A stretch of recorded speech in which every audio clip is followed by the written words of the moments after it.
to Funnel Reboot, the podcast that shares ideas on how to upgrade your lead generation. Here is your host, Glenn Schmeltzley. Hey, Glenn here. Welcome to Funnel Reboot. Today we're diving into what's changed in the last 2 years around how marketing teams work. First, just want to remind you that we have a way to get your feedback for anything you've heard on the show or what you would like to hear. You can leave a message on our listener feedback line at 613-703-7073.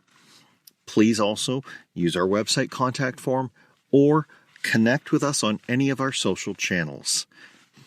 The pandemic changed much in our world, and though some routines will subside, one change that's going to remain with us is work from home. It was even clear the year after COVID hit that people were reevaluating going into an office. Pundits like Adam Grant were quite clear that many were questioning their jobs as a whole. As he put in a WSJ article, the taste of freedom left us hungry for more, meaning more than the flexibility to choose what K-cup flavor of coffee is on hand in the lunchroom. Grant goes much further, saying, quote, "This flexibility is more than choosing the place where you work. It's having freedom to decide your purpose, your people, and your priorities." That's all fine and good, but how does an employer make this work? How do those of us responsible give rank and file marketers this kind of flexibility while still getting work done? My guest today has great insights around how marketing leaders can deal with all this. She's witnessed firsthand the changes that COVID brought to the marketing function. She has opinions on what will and won't work in the future. She's a marketing consultant who supports mid-sized companies trying to grow their marketing and PR capabilities. The first few years of her career, she worked for Ottawa-based technology companies as a marketing and communications pro. Then she went to the agency side for a decade, finishing with the full-service firm Banfield as a digital director and partner. She's always contributing to her profession too, holding board positions with IABC and Girl Geek Dinners, as well as being an instructor in the Digital Marketing Certificate Program at the University of Ottawa. Let's go listen to Kelly Rusk. I'm so glad to talk to Kelly Rusk. Welcome, Kelly. Thank you. Great to be here. And I'm really glad that you get to share your perspective on what has been going on so we're recording this in early 2022, and we're going to be talking about how the workplace is changed, maybe irrevocably, because of all the changes that have happened from technology to, us requiring to do this for public health sake, to just how marketing is evolving itself. So we're going to find out what you are seeing out there. And to do that, maybe you can just start by telling me what you do. Sure. So I'm a marketing consultant. I work with companies of all different sizes, tend to be more on the startup and sort of medium size. And I am a little bit like a chameleon. I kind of go, what do you need in marketing, and try to fill that gap. So kind of falling into that like fractional CMO territory where oftentimes coming in as a marketing leadership, helping them with strategy, helping them to resource their team appropriately or figure out the path forward, and setting them up. And then I either walk away or do ongoing consulting with them, depending what their needs are. Right. So when you've been looking at the resourcing that they have, what have you been noticing when, and maybe by era, mid-pandemic, early post-pandemic, what have you been seeing when you've said to them, so who do you have to do your marketing? What do you hear? So I've definitely been noticing the Great Resignation. A lot of teams losing people. It's funny because the awareness to me sort of crept up on me, because I remember, early 2020, a lot of people were laid off. They were on CERB. There was like unemployment at an all-time high. And it was sort of like, it was weird that there was like this almost overcorrection where, now all of a sudden, like the employees have the power again. They are feeling like it's time to to move on. It's time to look for a different challenge. Sometimes it's driven, a lot of women, for example, have stepped out away from the workforce because they've been at home with their children more. Yeah. Some are, just going the freelance route. Some people are just changing jobs. Maybe, sitting at home for an extended period of time has just put perspective on your life and made you feel like I need a different career path. So I've definitely from all different organizations, and I don't think it's just marketing. It seems to be sort of company wide. A lot of organizations dealing with just an unprecedented level of churn and turnover and employee attrition. Yeah. So, and where do you think that the leadership feels that pain the most? Like, what sorts of things all of a sudden are they calling you in a panic about? Well, it's interesting from a marketing point of view because I feel, or what I seem to experience through the course of the pandemic was a lot of hesitation. In the early days, everything's changing, not wanting to spend a lot of money, so maybe like sort of peeling back. So I was busy throughout it, but not like crazy busy, and seeing a lot of careful spending, a lot of like planning time, or not really wanting to move ahead, and then towards the end of the end of 2021, it seems Yes. that there was just a total like catch up. We need to spend, we need to deliver results. And as the marketing leaders or the organization leaders are having that realization, their Yes. employees are taking off. And maybe those two things are related too. Maybe you weren't feeling engaged in your job because you weren't able to sort of push the boundaries and do a lot of campaigns and really put it out there. So Yeah. that might be cause and effect. Interesting. And, what I'm hearing from you, I might be reading too much into it, is, marketing, we are driven by the calendar nearly as much as the accounting folks. So, yeah, when months and maybe quarters were, either people were not around to do the things that drive the numbers, that can go for a little while. But yeah, I felt that same thing with late 2021. And maybe it was because quarters were now looking at years, and even things like a year over year number is going to be bad. And, someone somewhere is saying, all right, that's it. We have to get our act together. We have to get back in. We can't just act like we can do nothing. Yeah, or it's not working. Holding off and doing the bare minimum is not working. It's not pushing us forward. And I think a lot of people who work in marketing are very like results oriented, and they're looking at their numbers and they're feeling like I'm not accomplishing. I'm not pushing this forward. So I need a new challenge. So I think those things are probably a little bit related.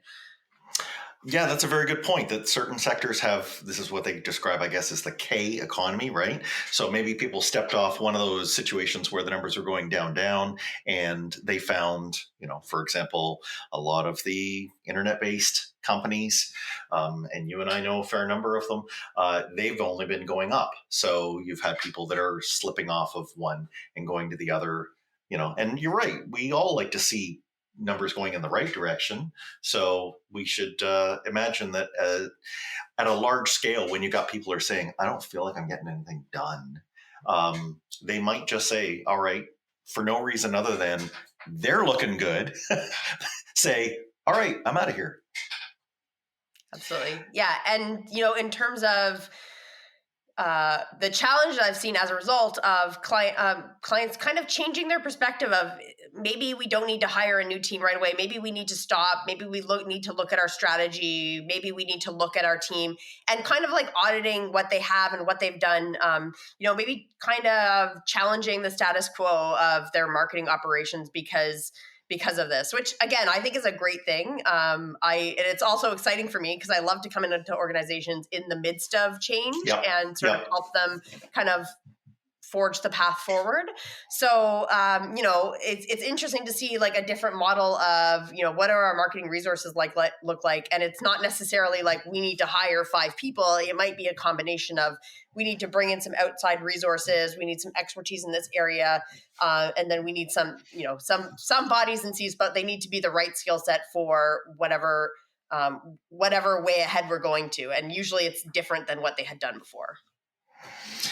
I think it is. And I think the thing that I've noticed is things that would normally have gotten talked about were, they just happened to us almost unawares because there were bigger news stories. The one that I think that hits at where you were saying people are using new kinds of skills and going in new directions is the shrinking of third-party data and cookies.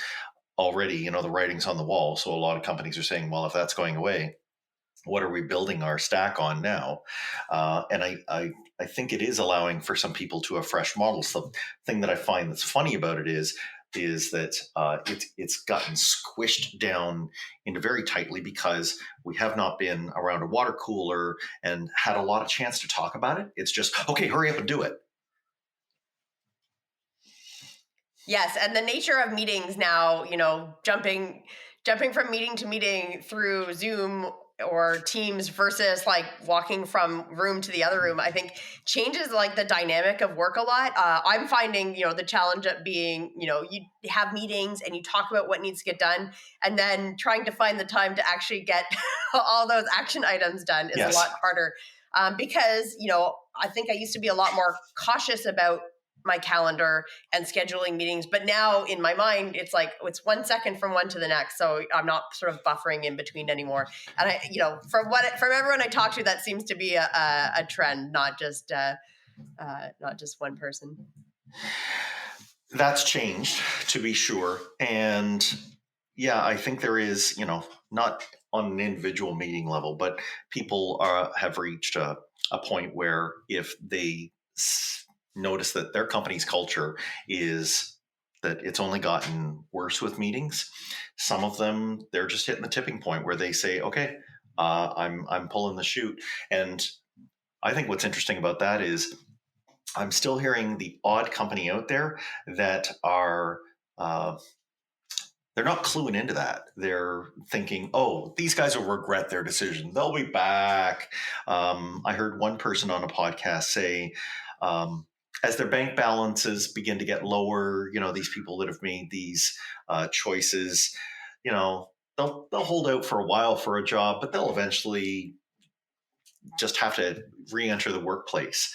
And I don't think that fully appreciates, some of the changes people have made. There's a lot of people who've moved out of cities down to smaller towns, right? So they are definitely not going to be coming back and driving into a large city center to go sit in an office. Yeah, and I think you hit on it right. The underlying difference here is the power lay with the employer for so long. And we've had just like this total switch of now employees have more power. Again, the more that there are opening, the more opportunities are coming up. And then the opportunities are not only just find a traditional job. It's the gig economy. It's freelancing. It's, managing multiple jobs at the same time. Like it's a lot easier for employees to design their work around their life and design the work experience they want. Whereas it's been very much dictated by employers for a long time. I can't even remember the last time we sort of saw this at this scale. So I think that it's maybe some employers are having a hard time reconciling or wrapping their head around. I need to change my point of view about employees and how we treat them. Well, yeah, not just for marketing, but there's a fair number of companies, and I've actually been at one where the claim was, yeah, but we've got a foosball table in the back. It's you can talk about that, and maybe there are people who for their life stage that's a good thing, but I won't forget what the former dean of the Rotman School, Roger Martin, said.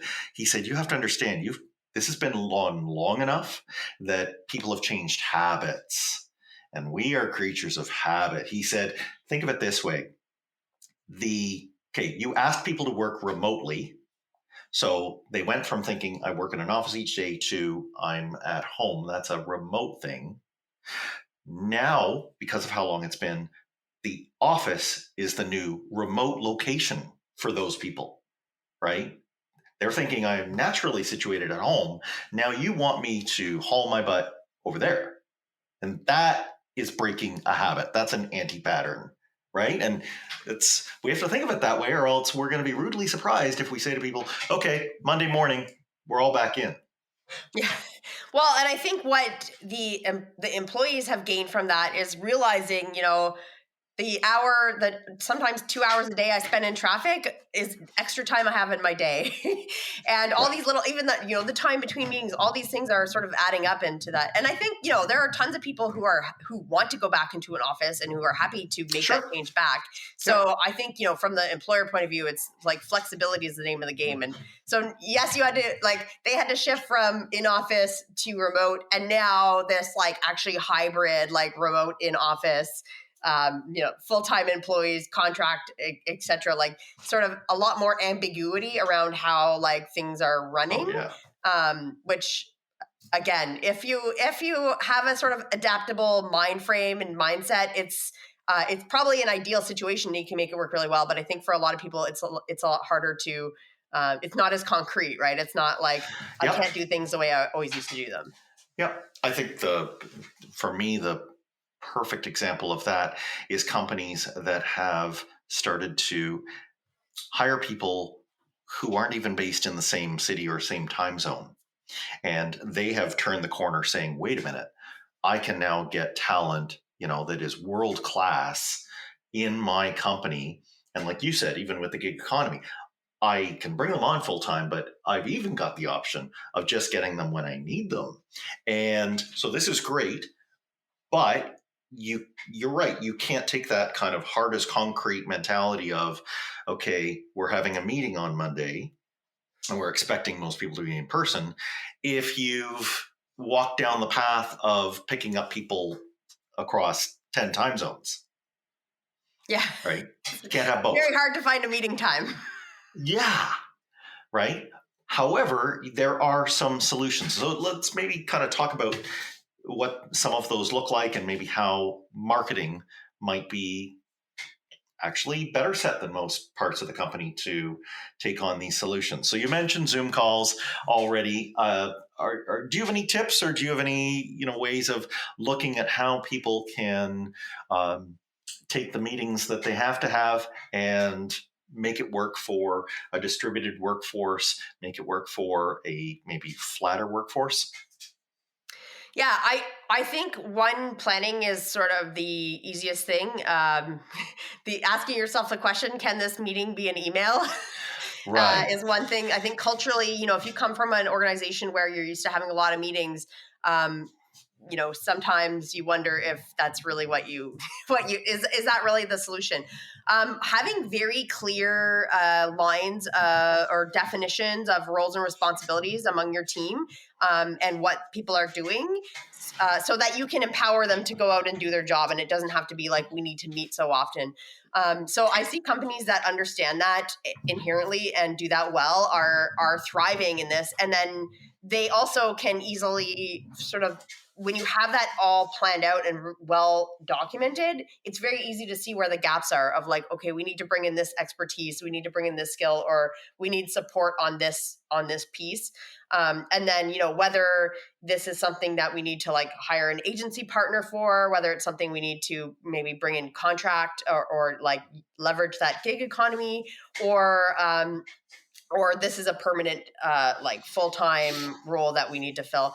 I think that's sort of in the marketing leader's mind, that's kind of where you need to go to be able to round out your team. And, I've really enjoyed working with companies who have a combination of those things because they have a very clear understanding of the value each kind of partner and full-time staff and everything brings to the table, and how they can work together and how to best utilize a multifaceted team like that. Good point. The agency thing brings in kind of a curveball because it now, to make that gel, you have to evaluate an agency, or at least maybe have a couple of heart-to-heart conversations with people at the agency to understand if they're kind of moving with that open mindset at the same rate that you are, right? We have to remember their workplaces too. Yeah. So, you don't want to have a mismatch where either one is out of step with the other. But if you find agencies that are hip with saying, yeah, well, no, we can work on a majority of either calls or even asynchronously, we've got processes for that. We can capture those action items at the end. That's our normal operating procedure. This can work out really well, right? Yeah, absolutely. And I think there are lots of agencies or like larger sort of marketing vendor partners that have been operating remotely pre-pandemic, and they get it because Yes. they were already set up. And then there are those that, like you said, have very good process, have very good accountability and understand those things. So they were very easily able to adapt. And then there are some that I think are still struggling of like redefining the model, redefining how you work. I think especially, in terms of like a creative agency. So learning how to work with a creative team remotely is a lot harder, because I think, and having worked on creative agencies, I definitely got the value of like, get everyone in a room and let's hash this out. And you don't get the same effect on Zoom because one, of course, everyone's busy and it's like your distraction temptation goes up. So, it's a lot harder to check your email and do the stuff when you're sitting in a room with people. Only yesterday I was on a call where a choice of colors was being presented, and the challenge with people looking, some on their phones, some on a nice big LCD, all the different types of monitors and brightnesses and what room you're in. It was challenging. Somebody saying, "Really, is that the same color as this?" Because they don't look at all the same. So there's going to be some things that are going to be harder than others. Also, I want to point out there are people who are aware of that challenge, and there are people who are unaware of that challenge. Right. And they're just like, this is the color. And then you're like thinking like, what kind of computer are you using? What kind of monitor are you using? Because they don't realize that they might see it differently on different screens. That's excellent point. Yeah. Well, that's a challenge for us. Do you think that marketers, compared to the average person, may be able to make good chunks of their job work in an asynchronous way where they're on a Slack or other tool and they're writing back and forth? I mean, Kelly, marketers are writers, or at least most of us, who wanted to get into this, we kind of said, well, I'll do it in part because I can write. So do you think we've got a better shot at it? A better shot at it? Yeah, maybe. I don't know. I mean, I think my perception is that marketers have embraced a growth mindset, probably more than other functions of the organization, because marketing has already been that way. Like, take social media, for example. It has changed so rapidly over the years. Even the tools are often changing. So, usually if you're immersed in that world, you're sort of used to constant change and constantly adapting. So I think from that point of view, yes, you can move that over. But I also think that it becomes a greater challenge. So one of the challenges I've been faced with is exactly what you're saying, but taking on tools and sort of working as in a different capacity for different clients, where I'm like part of the team, I'm an outside vendor, I'm sometimes working with agencies as part of their team. So what ends up happening is I have like 8 different Slack channels, I've got like 8 different email addresses, and I'm trying to keep on top of all of them. So I think whereas before that was like, it was less like, oh yeah, we can just create you an email address and kind of make you part of our team. Like, whoa, not so fast. Yeah. So I mean, that's one of my personal challenges is like, I love it, but I also, at the end of the day, sometimes I'm like, I'm trying to find a file and I'm like, is it on my Google Drive? Is it in my Dropbox? Is it in my OneDrive? I don't know where anything is. Yeah. You speak the truth. This is a thing that people who are giving out those credentials, they need to be sensitive to. And even if it's an in-house team, just the thing you said with, yes, people's calendars might be open, but does that mean that nailing down an hour of their time for a meeting?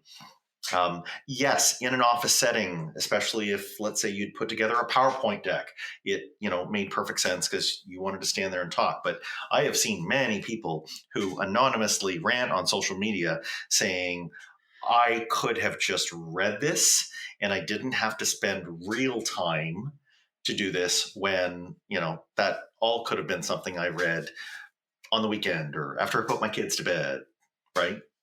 Yeah, but there's also something to be said about the value of face-to-face communications, because that's true, but also how they might have interpreted it or how they might have understood it might have been differently. So I think there is good value of having that like conversation to walk someone through a document so they understand it. But it's striking the balance of when is that necessary. And again, if as someone who's like leading the meeting, if you're not taking the time to prepare, to sort of think that through and to control the meeting in terms of making sure the participants understand what you're trying to communicate in the right way, then it's a pointless meeting. If you're just showing up unprepared and going, okay, now we're going to look at this, that's a pointless meeting. If you are taking the time to prepare and make sure that you have set those expectations and you're getting the outcome, then that's effective. Yeah, and as much of it as possible, if it lends itself to a pre-read, do that. Think that through. Maybe read this through and then we'll have a quick touch base to make sure we're on the same page. And our talk would actually, if we had been doing this the old way, it would be the last 15 minutes of the meeting. Well, then have a 15-minute meeting, not an hour-long meeting where 45 minutes is you standing at the front. Absolutely. So the leaders that are trying to do this, they're also interested in retaining people. They don't want to have, partners, say, oh, I've got more interesting projects, or staff, we don't want to repeat, right? They work hard to get these people back in. We don't want them to find that they can just, mosey on somewhere else. What else do we need to consider? Do we need to, for example, not be so hard and fast with deadlines? Do we, I remember vividly, being in a workplace and somebody would say, here's something I need done. I need it by end of day. Well, what's the definition of end of day? Like, yes, that used to be a thing, right? Where work used to be a place, but that's kind of gone. So, we have to think about that. I think even performance reviews, it's a really different world where we're trying to say to people, I'm looking at your attendance. I'm looking at, how well or organized your desk and materials are. Like, I think there's a lot we have to let go of, don't you? Absolutely. That shift from like the control or the power being with the employee instead of employer. Employers don't get to dictate what makes this a great place to work anymore. You need to understand the people you're trying to hire, what they're looking for, what is going to draw them in, what is going to excite them, and then shape your workload around that. And, that's usually things like flexibility, pay people well. Yeah.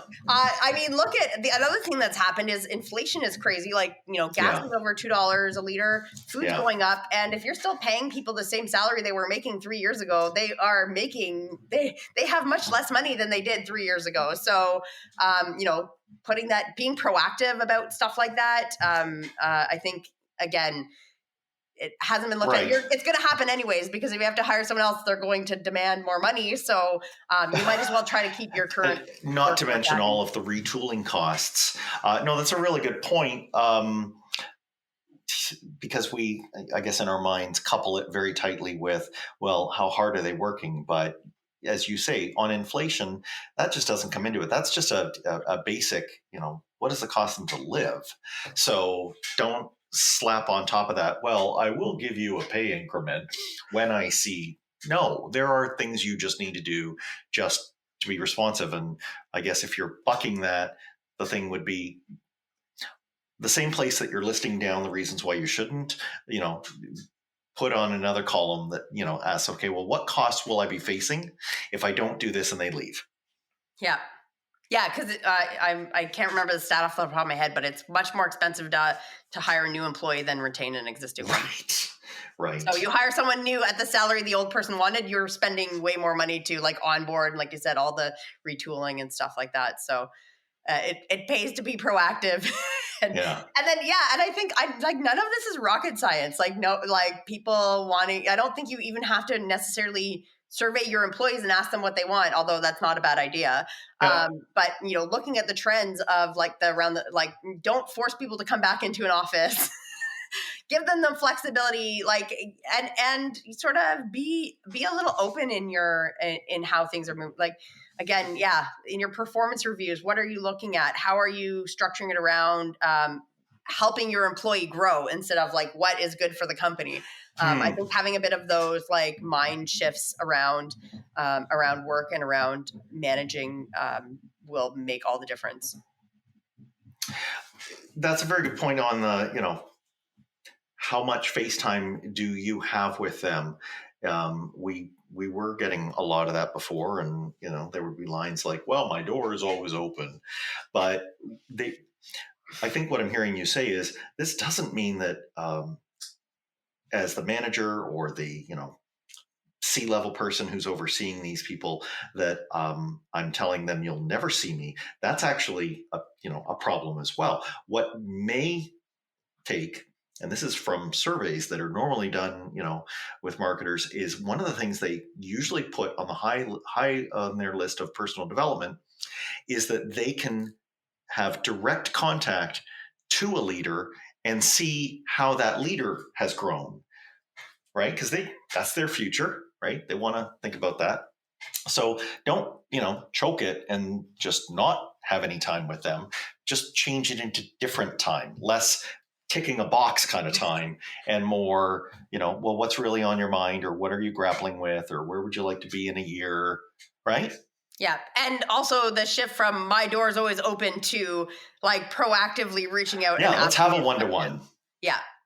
Exactly. There are many people, including we know here in Ottawa, entire companies that are premised on now encouraging managers to be better managers and to have regular meetings that get you onto the calendar, and then that have action items on them, and that the leader is walking away with homework. Yeah. Right? Like that should tell us something. For leaders too, it's about like being a little bit more like personal with your employees, being a little bit more human, having conversations about your life like outside of work, because trying to establish a genuine connection with employees, not being like this button down sit behind the desk in the corner office like that.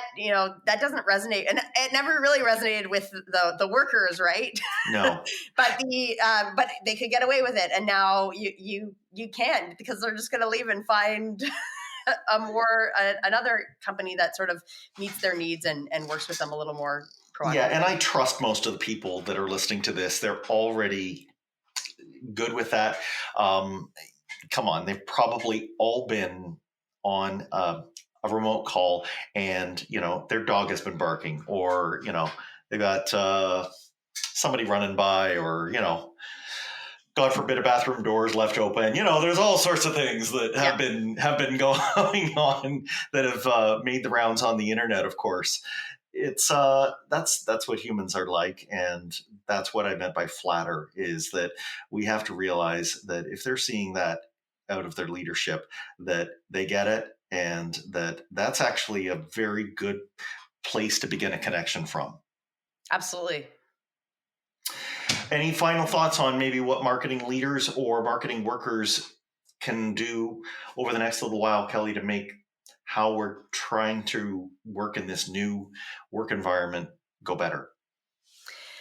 I think it's just be open to possibilities, open to change, open to flexibility, knowing that, we're still not even at the end of this. Yep. As much as, we're seeing things that seem that people feel that the pandemic is over and we're just moving on with their lives. We're not really at the end of this. We don't know. We'll look back in the future at what happened and have some pretty interesting, I think it'll be a really cool thing to look back on, but we're not out of it yet. So, realizing that solutions can be temporary or ever changing, realizing that, that you might not, as a leader, you don't always have the answers. And, the more you can work with your team or work with your resources to sort of move things along, the better everyone will be.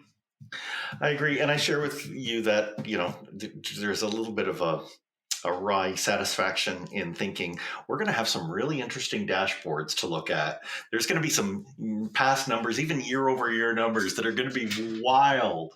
But it's understanding what was behind them, and maybe that's going to take away some of the unhealthy fixation companies have had with it going up and to the right all the time. Absolutely. Right? Like maybe we've actually been put in touch with things that are a little more normal as humans than to think that, we're robots that are helping make, quarterly earnings happen and always grow. There was a lot of complacency in business that obviously, though it feels like the rug got pulled out from underneath. But I see that as a good thing. I see that like changing that point of view is really going to leave us all better off, even though it's painful and hard to go through it. Very well put, Kelly. Hey, if people want to get a hold of you, find out a little bit more about who you are and what you do, where can they go? They can find me pretty easily on social media. I spend a lot of time on Twitter at KRusk, Instagram at KARusk, or just Google Kelly Rusk. You can find me on whatever platform you like to use. Yeah, I'm pretty easy to find. That's awesome. Kelly, I'm so glad that you've been able to take us through this. To the listener, I hope that you got some benefit out of this. It certainly sparks new thinking on how we need to make changes, how we need to be open to even the changes we don't know that we're going to have, the ones yet to come. And I hope that you've learned something that helps you make your funnel even better.